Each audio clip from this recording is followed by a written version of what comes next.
Bioenergetik po metodi Zdenka Domančiča, Stipe Domančič, pa bo danes govoril o stresu. Prisluhnimo.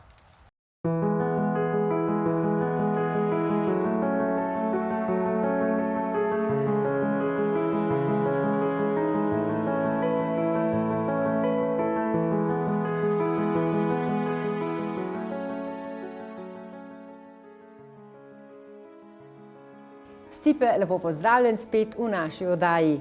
Danes bomo govorila o stresu, ki ga mnogi povezujemo z različnimi boleznimi.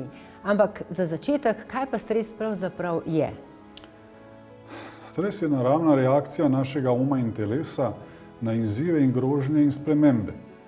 Stres ni zgolj psihofizično stanje, v katerem se občasno znajdemo, temveč je pokazatelj načina, kako doživljamo življenjske situacije, ljudi okoli sebe in življenje nasploh. Negativna čustva, misli in doživetja so pogosto temelj večine bolezni današnjega časa. Naša percepcija življenja je končni produkt kombinacije naših izkušenj, stališč in presotkov, kar vse skupaj vpliva na oblikovanje naše identitete. Stres pa vsak človek drugače doživlja, kaj ne, Stipe? Res je. Če se nam zdi, da je naše življenje slabo in da smo zaradi tega nesrečni, se moramo vprašati, kako doživljamo vsakdajnik oziroma kako interpretiramo dogodke v svojem življenju. Od te interpretacije so odvisna naša čustva in dejanja, sedajnosti in prihodnosti. Stres je zgolj znak, da nismo dovolj pripravljeni na življenjske izzive, v svojem bistvu pa nas spodbuja k spremembi in prilagoditvi. Če nismo realni in precenjujemo svoje sposobnosti, je večja verjetnost, da bomo doživeli neuspeh. Kar je za nekoga neuspeh, je lahko za drugega uspeh. Zato bo prvi v stresu in nesrečen, medtem ko bo drugi zadovoljen in izpolnjen. Aha, in od česa je to odvisno? Vse je odvisno od tega, ali smo se v življenju pravilno pozicionirali glede na naše socialne, psihične in fizične potencijale. Ključno je, da nenehno poslušamo glas svojega notranjega bitja in skozi prilagoditve ter spremembe delujemo progresivno pozitivno z namenom izboljšanja kakovosti življenja. Prav na tem temelji tudi duhovna evolucija.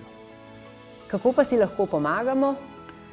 Ko imamo občutek, da nas dolgotrajno spremlja isti problem, poskusimo na življenje in okoliščine pogledati iz druge perspektive. Ne doživljajmo ga vedno kot borbo, trpljenje, temveč kot proces, potovanje, priložnost za učenje in duhovno rast. Večine težav ne moremo obiti, lahko pa jih premagamo in iz pridobljenih izkušenj tudi nekaj odnesemo. To postane naša moč in temelj samozavesti, ki jo potrebujemo za kakovostno presojanje ob odločanju o prihodnosti. In kaj lahko naredimo sami, da bomo imeli stresa čim manj? Vsak izmed nas ima razvit lasten notranji algoritem, po katerem sprejema odločitve in ustvarja svoje življenje. Analitičen vpogled v lasten nam lahko razkrije protislovja med resničnostjo in našimi napačnimi stališči, na katerih temeljijo naše življenjske odločitve. Redna inventura misli, stališč in dejanj je preventiva med življenjskimi stiskami in zato osnova za bolj kakovostno, mirnejše in bolj zdravo življenje. Zato bi morali prenehati zanemarjati sebe in se začeti bolj posvečati sebi, kar na koncu ni sebično, ampak odgovorno do sebe in do tistih, s katerimi delimo to življenje.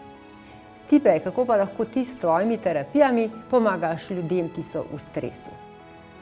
S svojimi terapijami uravnovešam energijo, duh in telo, kot tri neločljivi sestavini človeškega bitja.